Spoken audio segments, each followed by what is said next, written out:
واجعله لنا هجتين يا رب العالمين.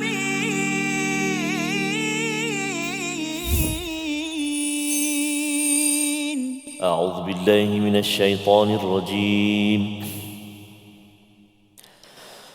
زين للذين كفروا الحياة الدنيا ويسخرون من الذين آمنوا صدق الله العظيم.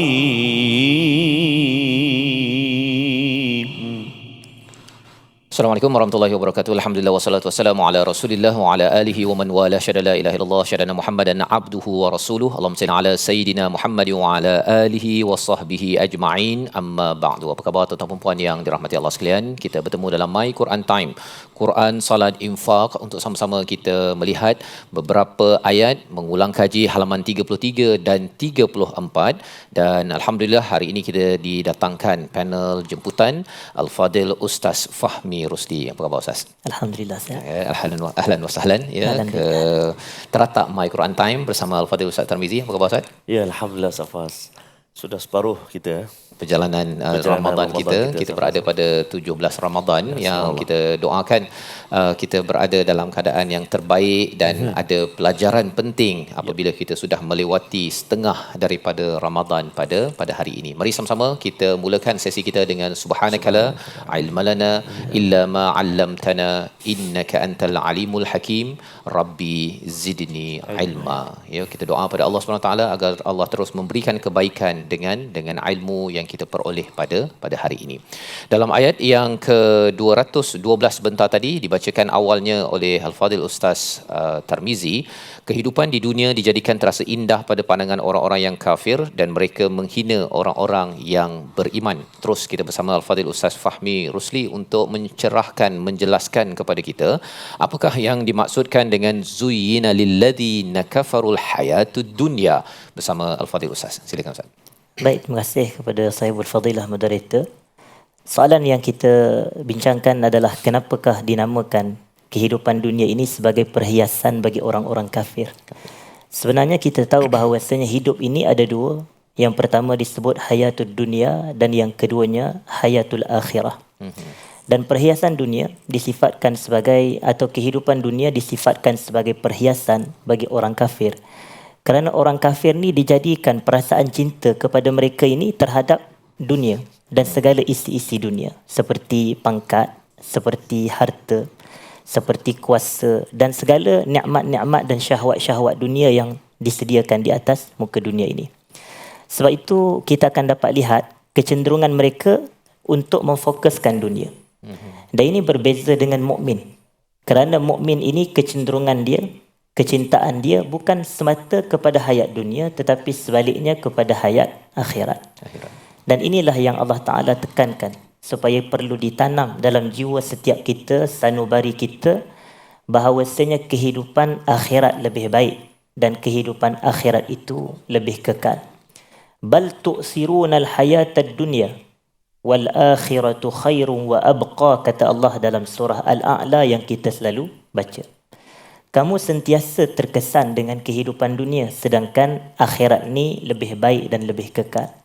Jadi Allah nak tanamkan pada diri mukmin bahawasanya kehidupan yang terbaik bukan dunia, tetapi kehidupan dunia ini hanyalah perhiasan, keindahan, keseronokan bagi orang kafir, bukan sebaliknya, iaitu bukan untuk orang yang beriman. Kerana itu ada hadis yang pelbagai yang menyebut tentang hakikat ni. Sebagai contoh hadis riwayat Imam Muslim, Nabi SAW menyatakan ad-dunya sijnul muslim wa jannatul kafir. Dunia ini adalah ibarat penjara bagi orang yang beriman, tetapi dalam masa yang sama ia syurga bagi orang-orang yang kafir. Sedangkan syurga kita adalah di akhirat. Dan ini disebut oleh Nabi SAW, yang mana Allah Ta'ala berfirman, maknanya hadis ini adalah hadis kursi. A'dattu li'ibadiyas salihin, kata Allah. aku sediakan untuk hamba-hambaku yang saleh ma la ainun ra'at wala uzunun sami'at wala khatara ala qalbi bashar, iaitu syurga yang mana tidak ada mata yang pernah melihat, tidak ada telinga yang pernah mendengar, dan tidak terdetik pun dalam kalbu kita ini bagaimanakah keindahan sebenar syurga itu. Jadi bila kita ini diberikan gambaran syurga sedemikian rupa, maka kita akan lebih rasa bersungguh dan berusaha untuk mendapatkan syurga. Tetapi berbalik kepada isu neraka ataupun kehidupan dunia ini adalah sebagai suatu perhiasan bagi orang-orang yang kafir, maka mereka akan memanfaatkan dan mencari dunia, mencari harta berlebih-lebihan sehingga mereka ini nak menjadikan seolah mereka usia yang panjang. Seolah mereka hidup selama-lamanya. Sedangkan untuk orang yang beriman, mindset mereka tahu kehidupan dunia tidak kekal. Dunia akan fana, dunia akan binasa. Jadi mereka ini akan mencari kehidupan yang lebih baik daripada kehidupan dunia, dan atas faktor itulah orang yang beriman berbeza cara pandangnya. Dan sedikit saya nak kongsi ke Ustaz, bahawasanya ada doa yang dibacakan oleh para ulama kita, seorang-orang saleh dari kalangan kita. Dia kata, Allahumma arini dunya kama yaraha salihu ibaduk. Yang mana terjemahan dia, ya Allah, kau perlihatkanlah kepada aku dunia ini sebagaimana dunia ini dilihat oleh hamba-hambamu yang saleh. Ini perspektif, ini sudut pandang. Orang kafir tengok dunia, dia nampak harta, keseronokan, kelazatan, keindahan. Tetapi tidak orang-orang yang beriman. Orang beriman dia nampak dunia ni bukan tempat dia nak bersenang lenang. Dia menjadikan tempat dia ini di atas muka dunia ni sebagai suatu tempat persinggahan. Macam kita lah dalam permusafiran panjang, kita singgah ke R&R. Biasa kita singgah R&R ni Ustaz, kita nak makan sekejap, minum sekejap, balik ke rumah kita. Betul. Dan singgah ke tandas sekejap, singgah salat sekejap. Bukannya orang yang nak duduk di R&R ni tidur sampai 30 hari dekat R&R. Yang tu dijadikan R&R tu sebagai rumah dia, bukan. Kita bukan. Kita dunia ni adalah ibarat R&R. Tempat persinggahan sekejap-sekejap sahaja. Kemudian kita baliklah ke destinasi hakiki kita, iaitu syurga Allah Subhanahu Wa Taala. Terima kasih diucapkan pada Al-Fadhil Ustaz Fahmi. Kita ambil dunia ini sekadarnya Ustaz ya. Pasal baru ni bila nak sembang tarawih tu, anak saya dia bawa, dia suka koko pie kan. Satu makanan tu lah kan. Tapi pasal suka sangat, dia letaklah dalam poket kan. Rupanya bila letak dalam poket itu pun sudah memberatkan. Ya, nak semayang tu dia macam kelang kabut, takut dia punya makanan ni terkeluar kan. Baru sedikit. Dan selepas itu pelajaran, tanya pada dia apa pelajarannya, jangan bawa koko pie dalam solat. Nak ceritanya ialah jangan ambil lebih-lebih dunia ini, ambil sekadarnya. Dan itulah perspektif yang kita belajar sebentar tadi daripada ayat 212, untuk kita pastikan bahawa ada banyak godaan tentang kehidupan dunia ini, tetapi kita tahu bahawa ada tawaran yang lebih besar daripada Allah, sebagaimana hadis yang dinyatakan tadi, telinga tak pernah dengar, ya, tak pernah lihat di mata, ataupun tak pernah dibayangkan oleh hati. Itulah tawaran, tetapi ia akan disambut benar-benar oleh orang yang beriman. Maka mari kita bergerak kepada ayat yang ke-213. Kita baca ayat yang agak panjang ya, 213 ini, namun ia mempunyai isi yang amat besar untuk kita beri perhatian. Ayat 213 bersama Al-Fadhil Ustaz Tarmizi. Sila Ustaz. Terima kasih Al-Fadhil Ustaz Fazrul, Al-Fadhil Ustaz Fahmi, tuan-tuan dan puan-puan, ibu-ibu, ayah-ayah, sahabat Al-Quran yang dikasihi dirahmati Allah Subhanahu Wa Taala, yang berada di rumah juga berada di studio. Alhamdulillah, walaupun dia panjang Ustaz Faz, tapi wal akhiratu khairu wa abqa. Lebih baik kan? Jadi kita baca panjang pun tak apa, lagi panjang lagi bagus. Insya-Allah taala kita baca sama-sama ayat 213. Jom. A'udzubillahi minasyaitonirrajim. كان الناس أمة واحدة فبعث الله النبيين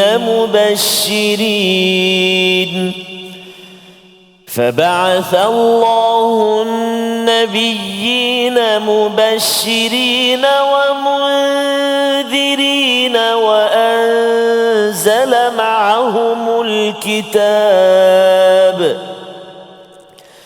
وأنزل معهم الكتاب بالحق ليحكم بين الناس فيما اختلفوا فيه وما اختلف فيه إلا الذين أوتوه من بعد ما جاءتهم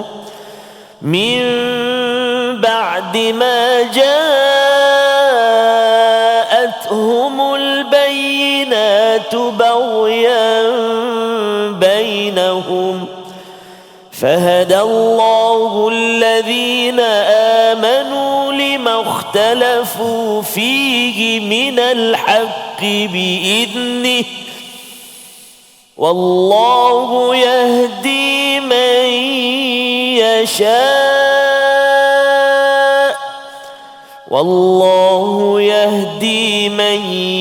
يشاء إلى صراط مستقيم صدق الله العظيم. Surah Al-Azim, umat manusia pada awalnya bersatu dalam agama Allah, lalu dibangkitkan para nabi sebagai penyampai berita gembira kepada mereka yang beriman dengan balasan syurga dan memberi peringatan kepada mereka yang tidak beriman. Apakah yang dimaksudkan dengan kanan nasu ummatan wahidah? Kita berehat sebentar, kembali semula selepas ini dalam My Quran Time, Quran, Salat, Infaq, insya-Allah. واجعله لنا هجتين يا رب العالمين.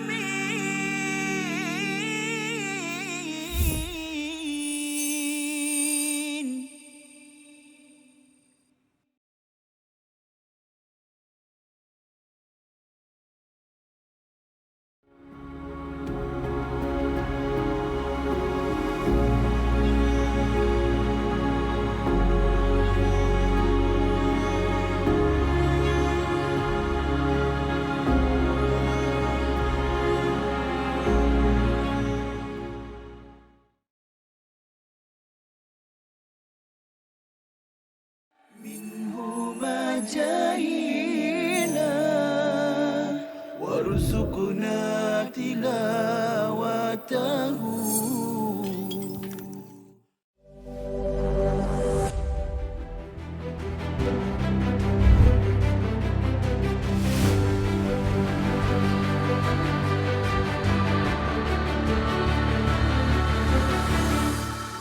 السلام عليكم. خلينا نحتفل بورلد قرآن اور 1 ঘন্টা কোরআনের সাথে Levende Ramadan odnosno 13. dana aprila. On the 2nd Ramadan, 13 April 2023. 从中午12点到1点，1小时来诵读古兰经。 from 12 p.m. until 1 p.m. bersama BC Surah Al-Insan memanusiakan umat. Humanizing the Ummah. Adam al-Rahmah. 来阅读，来理解。 Word of compassion, interact with the Al-Quran. Read, Understand. community. Effort, Proto Army, PPZ. Angkatan Pertahanan Awam Malaysia. في حديثي بالسيد منير سكنام. Wamdamban. 请加入我们。 চলো আমাদের সাথে আসো। Venez regarder. Come and join us. Mari Indonesia datang dan bergabung dengan kami. Malaysia, mari sertai kami.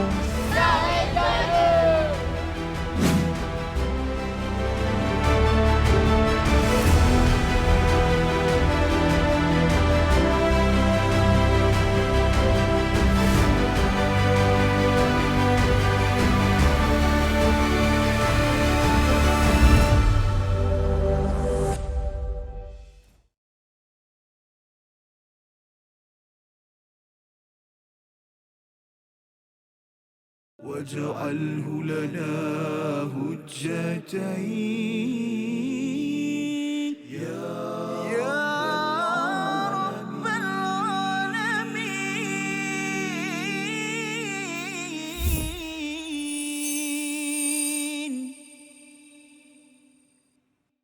Kembali kita dalam My Quran Time, Quran, Salat, Infaq. Pada hari ini kita mengulang kaji halaman yang ke-33 dan 34 dan sudah pun kita melihat sedikit apakah hidayah daripada ayat 212 untuk kita sama-sama maknai dalam kehidupan kita. Bagaimana sudut pandang orang yang kafir kepada Allah Subhanahu Wa Taala dan juga pada orang yang beriman yang memilih tentang hayatul akhirah sebagai satu jalan perjuangan dalam kehidupan. Di dalam ayat 213 Allah menerangkan kepada kita tentang manusia ataupun umat manusia ini ini adalah satu. Kanannasu ummatan wahidah.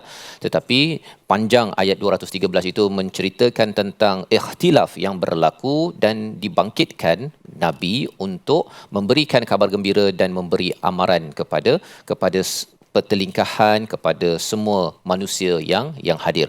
Mari sama-sama kita mendalami apakah yang dimaksudkan dengan ummatan wahidah ini Ustaz ya. Untuk sudah tentunya bila perkataan-perkataan baris-baris di dalam Al-Quran ini mempunyai cahaya hidayah yang perlu kita ambil cakna, beri perhatian agar ia bukan sekadar lalu begitu sahaja. Silakan.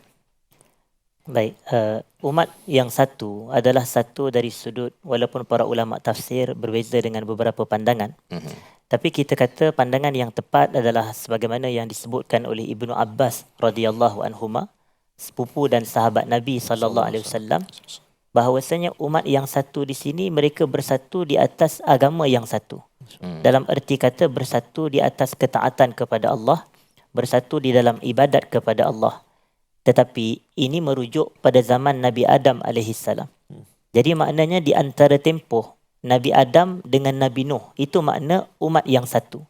Maknanya umat ketika itu mereka berada di atas syariat yang hak, syariat yang benar, yang dibawa dan disampaikan oleh Nabi Allah Adam alaihissalam, sehinggalah jaraknya lebih kurang 10 kurun. Jaraknya antara Nabi Adam dengan Nabi Nuh alaihissalam. Cuma sebagaimana yang kita tahu kalau kita membaca surah Nuh pula, kita akan jumpa bahawasanya bermulalah kesesatan berlaku.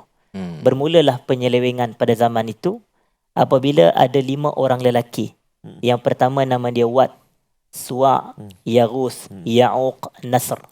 Jadi kelima-lima inilah yang Allah kata Waddan wa Suwa'an wa Yaghus wa Ya'uq wa Nasra dalam surah Nuh. Dan mereka ni sebenarnya adalah umat yang saleh. Hamba Allah yang saleh. Cumanya mereka ada pengikut. Mereka ada follower. Mereka ada pentaksub kalau kita boleh kata. Dan akhirnya silap langkah para pengikut dia itu, mereka membina satu binaan. Maknanya mereka bina berhala. Namanya Ya'uq. Ya'us dan patung-patung sebegitu. Jadi dan akhirnya mereka sembah patung-patung tersebut dan di sinilah bermulanya penyelewengan yang berlaku. Sebab itulah disebutkan Nabi Nuh datang. Dan selain daripada Nuh alaihissalam datang nabi-nabi yang lain, mubasyirin wa munzirin kata Allah. Mereka nak bagi khabar gembira, buat amal saleh masuk syurga. Dan mereka nak bagi inzar, memberi ancaman. Awak buat jahat, awak sekutukan Allah, awak menyeleweng daripada jalan kebenaran, tempat awak adalah neraka. Jadi maknanya di sini kita dapat lihat dia punya turutan. Asalnya kita semua ni adalah agama kita, agama yang bersih. Agama yang suci mengikut kepada syariat Nabi Allah Adam alaihissalam. Tapi bila tempoh lama masa berlaku, dalam keadaan tidak adanya orang-orang yang nak melaksanakan amar ma'ruf nahi munkar, maka akhirnya berlakulah penyelewengan sebagaimana yang kita sebutkan bermula pada zaman Nabi Nuh alaihissalam, dan datang Nabi Nuh memberikan khabar gembira dan memberi ancaman berserta dengan nabi-nabi yang lain untuk menjalankan tugas amar ma'ruf dan nahi munkar. Ya, jadi ini adalah penerangan bagaimana sejarah manusia ya, sebenarnya satu rumpun ya, satu agama, tetapi ada penyelewengan ya. Bila Ustaz maklumkan tadi di antara Nabi Adam dan Nabi Nuh itu, tapi ada kisah tentang anak dia yang berbunuh ya, yang itu adakah sebahagian daripada penyelewengan ataupun penyelewengan itu hanya berlaku pada zaman Nabi Nuh alaihissalam? Baik, menarik soalan yang ditanyakan. Kita tahu bahawasanya penyelewengan ini terbahagi kepada 2. Yang pertama ada dari sudut syubhat, dari sudut akidah dan dari sudut penyelewengan i'tiqad dan pegangan dan aliran. Tapi yang kedua adalah dari sudut syahwat, dari sudut hawa nafsu dan maksiat. Sebab tu kita tengok macam contohlah perbezaan maksiat yang dilakukan antara iblis dengan Nabi Adam. Ada beza sebenarnya. Bahawasanya iblis ni maksiat dia pada syubhat. Dia rasa dia lebih baik. Dia rasa dia lebih mulia. Ana khairum minhu khalaqtani min nar wa khalaqtahu min tin. Aku lebih baik daripada Adam. Kau cipta aku daripada api. Kau cipta Adam daripada tanah. Jadi dia buat satu comparison bahawasanya diri dia lebih hebat. Yang ni masalah syubhat sebenarnya. Pada pandangan dia, i'tiqad dia lebih baik. Ilmu yang tak betul ya. Tapi Tetapi Nabi Adam alaihissalam, isu dia adalah bukan pada syubhat, dia pada syahwat. Bila Allah kata wala taqraba hadhihi syajarah fatakuna minaz zalimin, tapi dia dekat juga. Maknanya dia ada keinginan nak dekat dan nak pergi, nak tengok pokok tu dan makan daripada dia. Jadi ada beza antara orang yang buat kesilapan dari sudut syahwat dan syubhat. Biasanya orang yang buat kesilapan daripada sudut syahwat, dia akan bertaubat kepada Allah. Kerana dia tahu apa yang dia buat tu salah. Tetapi apabila dia buat masalah maksiat daripada sudut syubhat, dia akan ego. Dia akan rasa takbur, dia akan rasa sombong. Dan akhirnya dia tidak bertaubat pun daripada tu. Saya bukan nak kata anak Nabi Adam alaihissalam ni dia tak buat salah, dia buat salah. Iaitu sebenarnya Qabil yang membunuh saudaranya Habil yang itu. Jadi kita kata dia buat salah, tapi salah ni itu sebenarnya lebih kepada syahwat sebenarnya. Sebab itu akhir sekali Allah Taala cerita dalam ayat Quran, fa ba'atsallahu ghuraban yabhasu fil ard liyuriyahu kaifa yuwari sawata akhihi qala ya wailata a'ajaztu an akuna mithla hadzal ghurab fa'wariya sawata akhi fa asbaha minan nadimin. Akhir sekali fa asbaha minan nadimin, dia menyesal. Menunjukkan kalau dia buat silap dari sudut syahwat, dia terlajak sikit hawa nafsu dia, maka akhirnya dia akan bawa kepada penyesalan dan taubat kepada Allah. Berbeza dengan yang berlaku pada zaman Nabi Nuh. Mereka ni masalah syubhat ni. Maknanya mereka menjadikan patung-patung sebagai sembahan selain daripada Allah. Ini masalah pada i'tiqad dan akidah. Wallahu a'lam. Jadi itu adalah penerangan bagaimana ada kesilapan di peringkat keinginan, syahwat yang biasanya boleh membawa kepada penyesalan, taubat. Tetapi kalau bab ilmu ni tak betul Ustaz ya. Dia punya cara pandang itu kalau dimaklumkan tadi pada ayat 212, cara pandang hidup dunia ni lebih berharga, Tuhan ini tak penting, maka itu susah pasal orang-orang begini ni dia mulalah merasakan diri betul, takabur, padahal sebenarnya Allah pun menjelaskan pada surah Al-A'raf itu kepada iblis ini, dia rasa diri besar tapi sebenarnya saghirin kan, kecil dan tak besar pun sebenarnya. Dan hakikat inilah sebenarnya yang kita peroleh dalam jalan kita, jalan hidayah siratul mustaqim pada ayat 213. Tapi bila cakap tentang nak masuk syurga ni Ustaz ya, jalan yang lurus ini dia ada cabaran. Cabaran yang dinyatakan pada ayat 214 ini iaitu al-ba'sa wad-dharra wa zulzilu. Mari sama-sama kita baca ayat 214 ini untuk kita sedar bahawa perjalanan kita adalah perjalanan yang ada onak durinya dan kita perlu faham macam mana untuk menguruskannya. Ayat 214 bersama Al-Fadhil Ustaz Tarmizi. Silakan. Terima kasih Al-Fadhil Ustaz Fazrul, Al-Fadhil Ustaz Fahmi, tuan-tuan dan puan-puan, ibu ayah. Kita nak baca sekarang ayat 214. Mari kita baca sama-sama. A'udzubillahi minasyaitonirrajim. أم حسبتم أن تدخلوا الجنة ولما يأتكم مثل الذين خلوا من قبلكم مستهم البأساء والضراء وزلزلوا حتى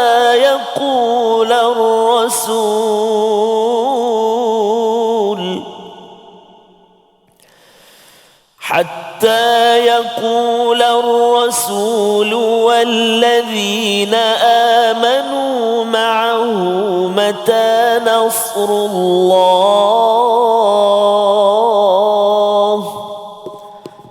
ألا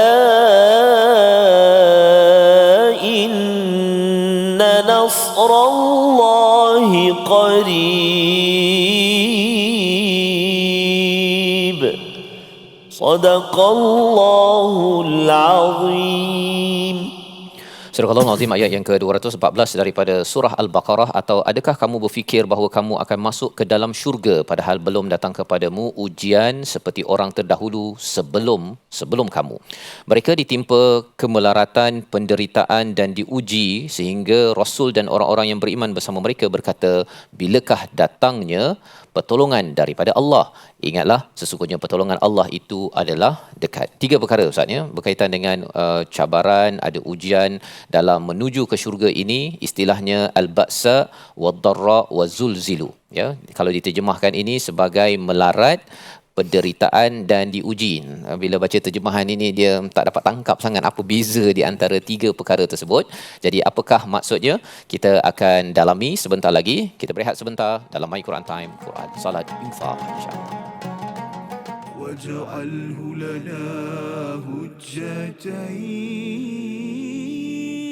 يا رب العالمين.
جاهينا وارزقنا تلاوته.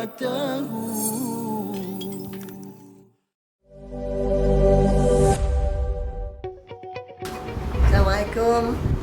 Marilah kita sama-sama menyertai World Quran Hour di Masjid Sultan Haji Ahmad Shah, UIA, Malaysia, di lokasi masing-masing kalau tak dapat, secara serentak pada 22 hari bulan Ramadan 1444 Hijrah bersamaan 13 April 2023 pada pukul 12 tengah hari hingga 1 tengah hari sahaja. Jom.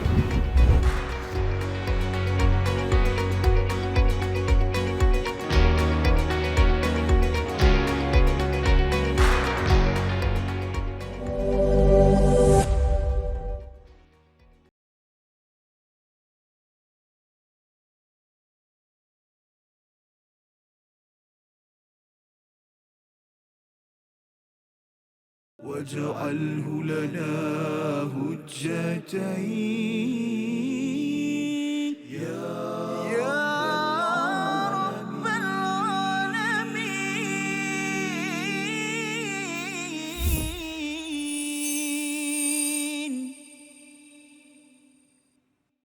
Mesti ujian juga ya. Di bulan Ramadan ini.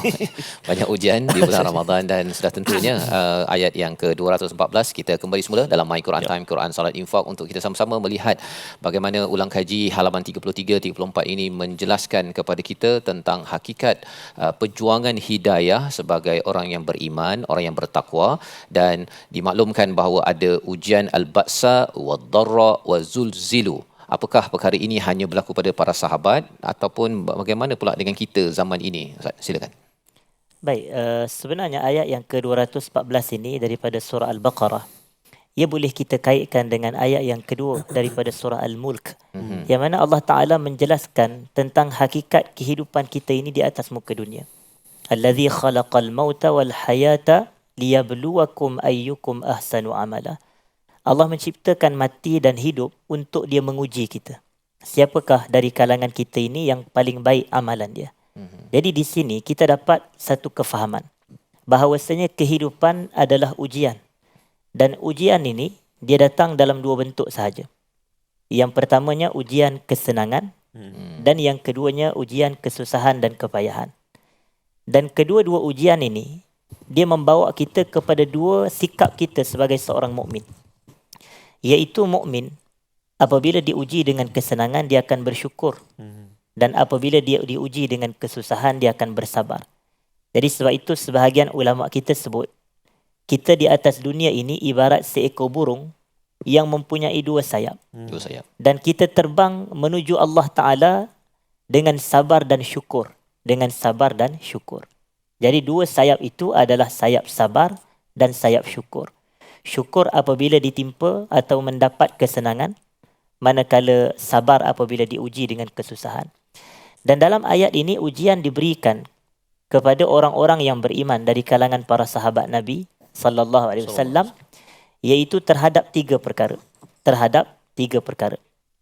Yang pertama disebut di sini al-ba's. Al-ba's ataupun dikatakan di sini al-ba'sa. Tapi al-ba's, yang mana al-ba'su di sini merujuk kepada kefakiran dan kemiskinan yang begitu teruk.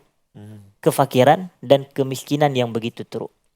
Sebab itu dalam surah Al-Hajj, kan bila Allah cerita tentang daging sembelihan korban, Allah kata fakulu minha, makanlah daripada daging tu, wa at'imul ba'isal faqir, dan bagi makan kepada orang susah, orang miskin, orang yang kehidupan dia melarat. Yang tu adalah al-ba'sa.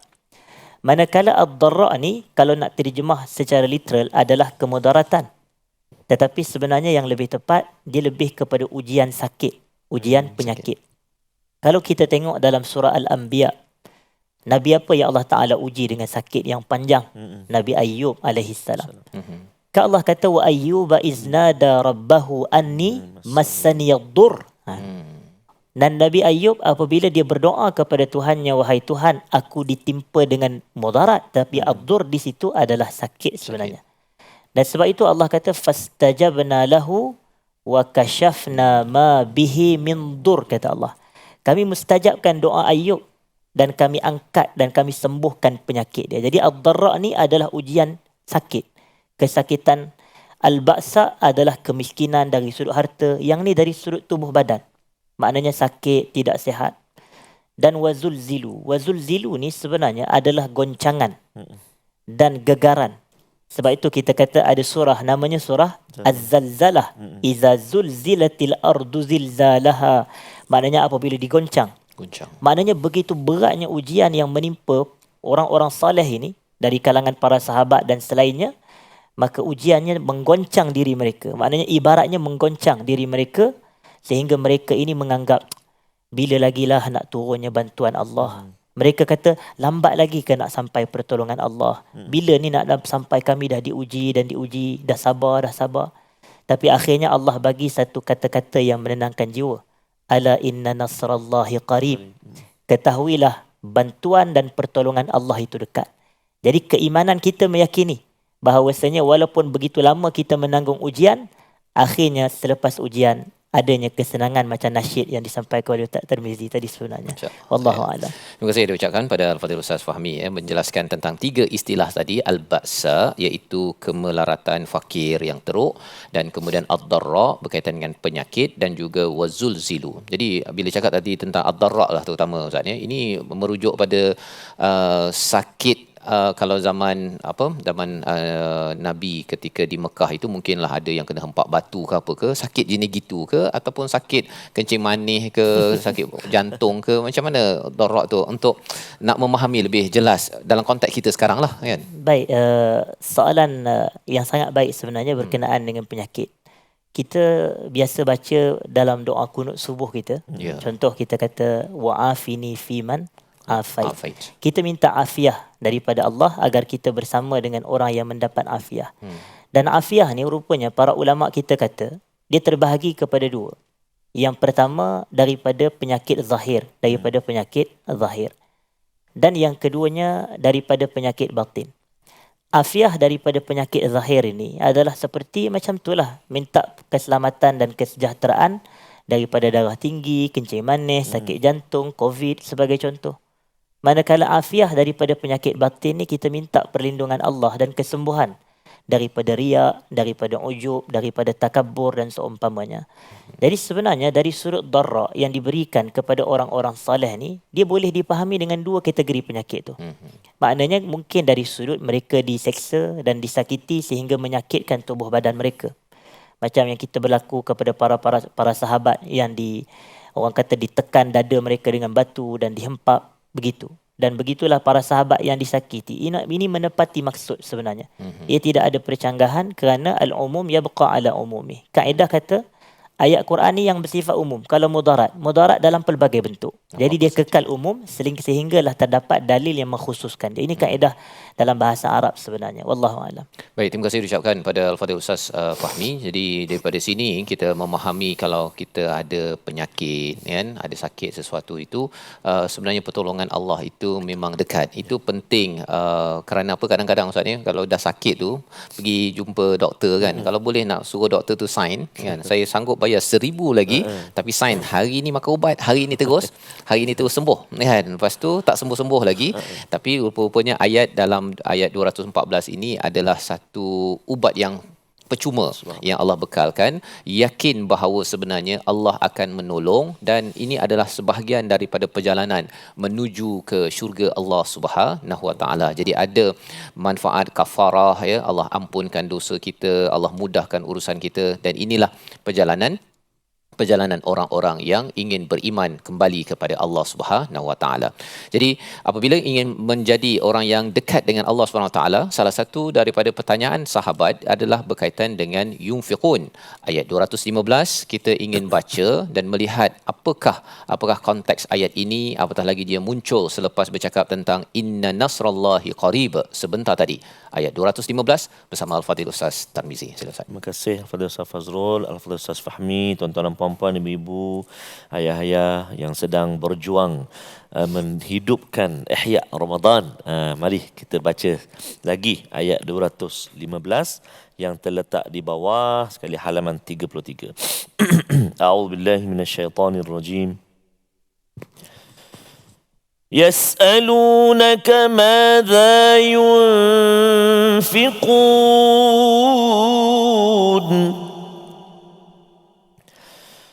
قل ما أنفقتم من خير فللوالدين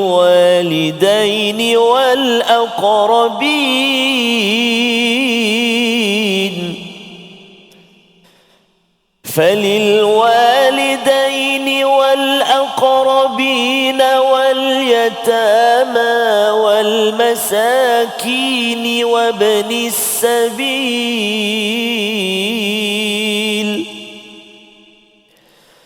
وما تفعلوا من خير فإن الله به عليم.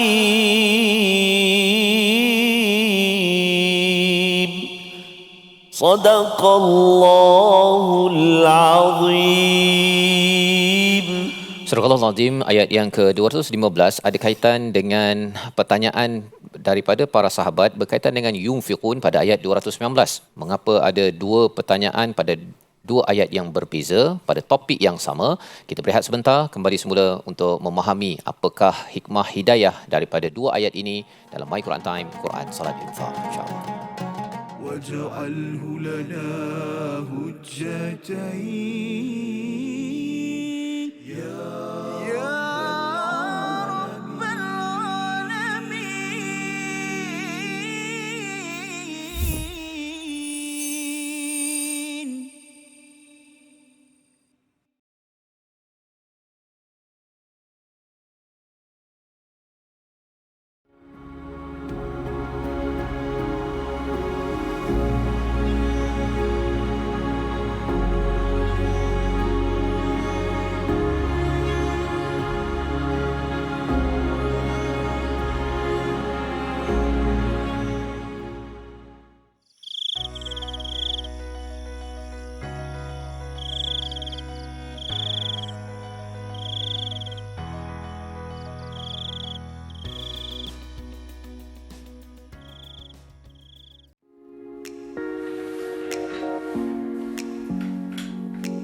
جاهينا وارزقنا تلاوته.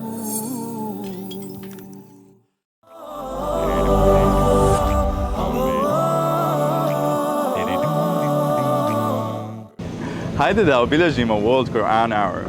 da provedemo 1 sat sa veličanstvenim Kur'anom 22. dana Ramazana, odnosno 13. dana aprila, od 12 do 1 sat popodne, sa porukom sure Al-Insan, humaniziranja umeta i suosjećajnosti, interakciji sa veličanstvenim Kur'anom.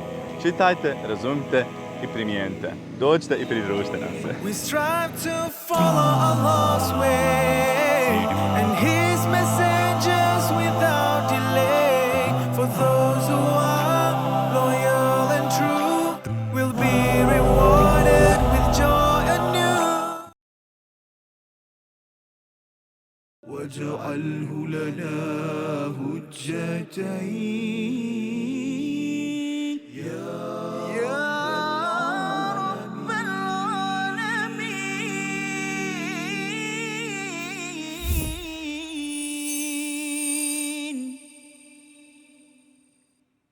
Kembali kita dalam My Quran Time, Quran Salat Infak. Sama-sama kita melihat pada halaman 33 dan 34, dan sebentar tadi kita sudah pun melihat kepada satu ayat, pada ayat 215 berkaitan dengan yas'alunaka madza yunfiqun. Mereka bertanya tentang kepadamu wahai Muhammad tentang apa yang harus mereka sedekahkan. Pada ayat 219 pada halaman 34 pun kita akan bertemu dengan yas'alu wa yas'alunaka madza yunfiqun, ya, iaitu mereka bertanya tentang apa yang mereka infakkan. Selepas mereka bertanya, para sahabat bertanya tentang khamr wal maisir, maksudnya. Jadi ada infak, kemudian ada cakap pasal perang, kemudian ada cakap pasal arak, judi, muncul balik pasal infak. Macam mana memahami ayat ini untuk terutama kita pada bulan Ramadan ini? Sila Ustaz. Baik, Ustaz. Sebenarnya apabila berlaku pengulangan berkenaan dengan seruan infak atau penceritaan berkenaan dengan infak, di sini nak menggambarkan tentang kelebihannya amalan tersebut di sisi Allah. Sebab itu dia disebut berulang kali di dalam Al-Quran. Dan di dalam Al-Baqarah ini pun dalam ayat yang berhampiran sebenarnya, 215 dan 219. Jadi kita tengok di sini bahawasanya infak fi sabilillah. Saya tertarik dengan satu hakikat kehidupan Ustaz. Allah sifatkan amalan soleh kita ini sebagai suatu perniagaan antara kita dengan Allah. Macam dalam surah Saf, Allah kata hal adullukum ala tijarah tunjikum min azabin alim. Dan dalam surah yang lain Allah kata innallaha ashtara minal mu'minina anfusahum wa amwalahum. Allah membeli daripada orang yang beriman jiwa mereka dan harta mereka. Jadi bila Allah membeli, kita menjual. Yang kita jual dua perkara. Yang pertama, kita jual jiwa kita seperti jihad, seperti berpuasa, seperti salat. Ni ibadat badaniyah. Ibadat anggota badan. Tapi yang kedua, kita jual harta kita dengan zakat, dengan infak fisabilillah. Jadi atas faktor ini diberikan penekanan. Rupanya apabila kita sedekah, kita belanjakan harta di jalan Allah, ini pun adalah perniagaan kita dengan Allah Ta'ala. Bahkan Allah sifatkan dalam surah Fatir perniagaan yang tidak pernah rugi sebenarnya. Quran surah Infak. Dalam surah disebut. Innallazina dalam surah Fatir. Innallazina yatluna kitaballah wa aqamus salah wa anfaqu mimma razaqnahum sirra wa alaniyah yarjuna tijaratan lan tabur. Allah kata, mereka yang selalu baca Quran, mendirikan salat, membelanjakan harta sembunyi-sembunyi terang-terangan, mereka mengharapkan perniagaan yang tidak pernah rugi. Jadi ini hakikat, sebab itulah diseru sebanyak 2 kali. Cuma dari sudut faedah yang diboleh kita tadabbur dan kita ulang kaji pada hari ini, kita kata begini. Ayat yang pertama ni, iaitu dalam ayat yang 215 itu tadi, yas'alunaka madza yunfiqun ni, dia lebih merujuk kepada ke mana kita nak sedekah dan ke mana sewajarnya kita nak belanjakan harta kita. Jadi Nabi pun diberi arahan oleh Allah Ta'ala. Allah Ta'ala kata, kul, katalah wahai Muhammad. Maknanya, jawablah persoalan mereka itu, ma anfaqtum min khairin falil walidaini wal aqrabina wal yatama wal masakin wa ibnis sabil. Kalau kamu nak belanjakan harta kamu, ikut prioritinya, keutamaannya dan susunannya, 2 ibu bapa kamu. Kemudian kaum kerabat kamu, yakni keluarga kamu. Kemudian anak-anak yatim. Kemudian orang-orang miskin dan ibnu sabil.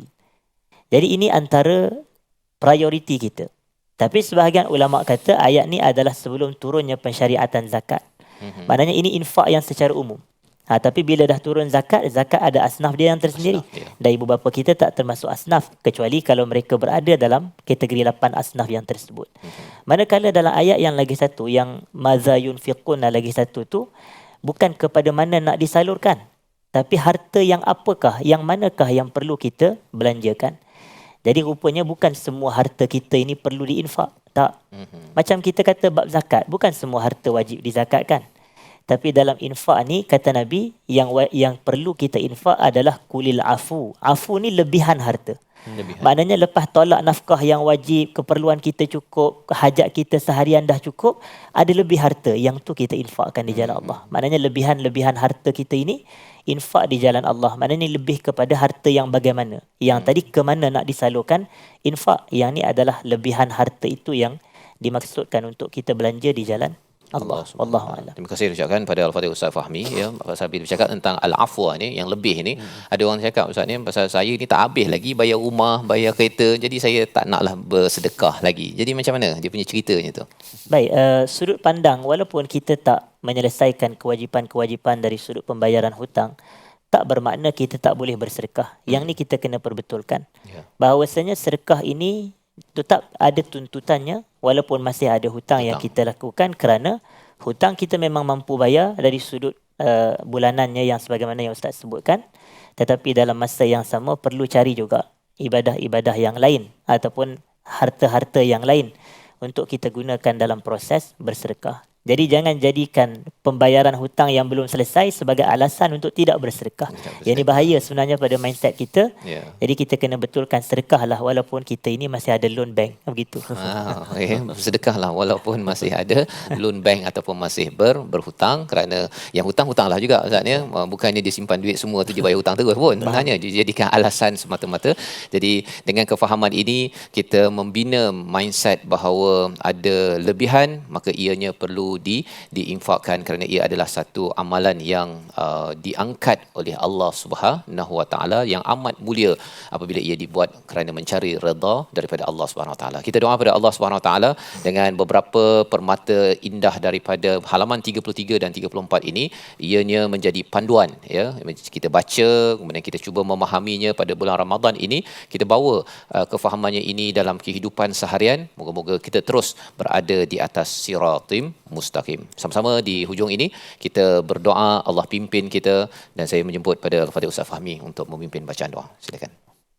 أعوذ بالله من الشيطان الرجيم بسم الله الرحمن الرحيم الحمد لله رب العالمين والصلاة والسلام على أشرف الأنبياء والمرسلين وعلى آله وصحبه أجمعين اللهم اغفر لنا ذنوبنا ولوالدينا وارحمهم كما ربونا صغارا اللهم اجعل جمعنا هذا جمعا مرحوما وتفرقنا من بعده تفرقا معصوما اللهم إنا نسألك علما نافعا ورزقا طيبا وعملا متقبلا اللهم إنا نعوذ بك من علم لا ينفع ومن قلب لا يخشع ومن نفس لا تشبع ومن دعوة لا يستجاب لها اللهم بارك لنا في رمضان وبلغنا ليلة القدر اللهم أعنا فيه على الصيام والقيام والتلاوة القرآن وإطعام الطعام ربنا آتنا في الدنيا حسنة وفي الآخرة حسنة وقنا عذاب النار وصلى الله على نبينا محمد وعلى آله وصحبه وسلم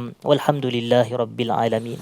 Amin amin ya rabbal alamin. Moga-moga Allah terus mengabulkan doa kita dan menjadikan kita, memimpin kita pada jalan yang lurus. Bagaimana perjuangan infak, perjuangan untuk hidayah ini telah pun ditunjukkan oleh orang-orang terdahulu, sebagaimana dalam ayat 218, mereka yang beriman, yang berhijrah dan bersungguh-sungguh pada jalan Allah, mereka itulah yang sebenar-benarnya mengharap rahmat daripada Allah, dan Allah ini menawarkan keampunan dan kasih sayangnya kepada mereka yang berbuat tiga perkara ini. Mari sama-sama kita dengarkan ayat 218 sebagai penutup bagi sesi ulang kaji kita pada hari ini. Ayat 218 bersama Al-Fadhil Ustaz Tarmizi. Silakan. Terima kasih kepada Ustaz Fazrul, Al-Fadhil Ustaz Fahmi.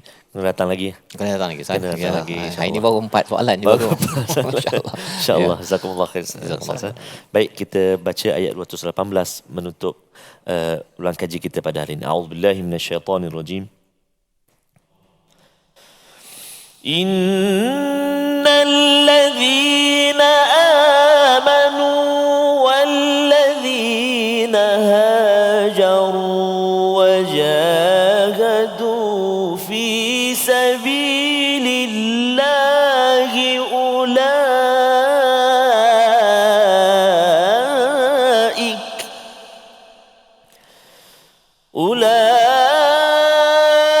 أولئك يرجون رحمة الله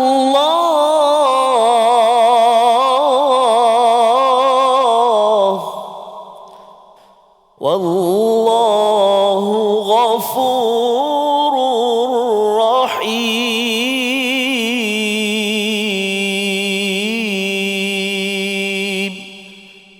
صدق الله العظيم. Surah Al-Azim, moga-moga Allah terus memberikan keampunan dan kasih sayangnya kepada kita semua, memperjuangkan iman, terus kita berhijrah pada perkara-perkara yang tidak baik kepada perkara yang lebih baik dan bersungguh-sungguh dalam perjuangan kita menuju kepada Allah Subhanahu Wa Taala. Kita bertemu lagi dalam episod akan datang dalam My Quran Time, Quran, Salat, Infak, insya-Allah.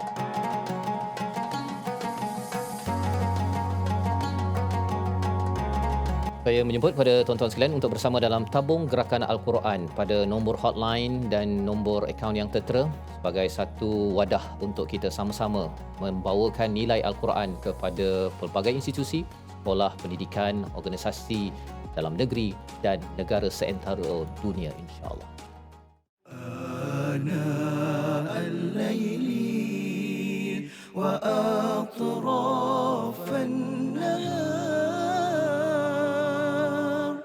واجعله لنا هجتين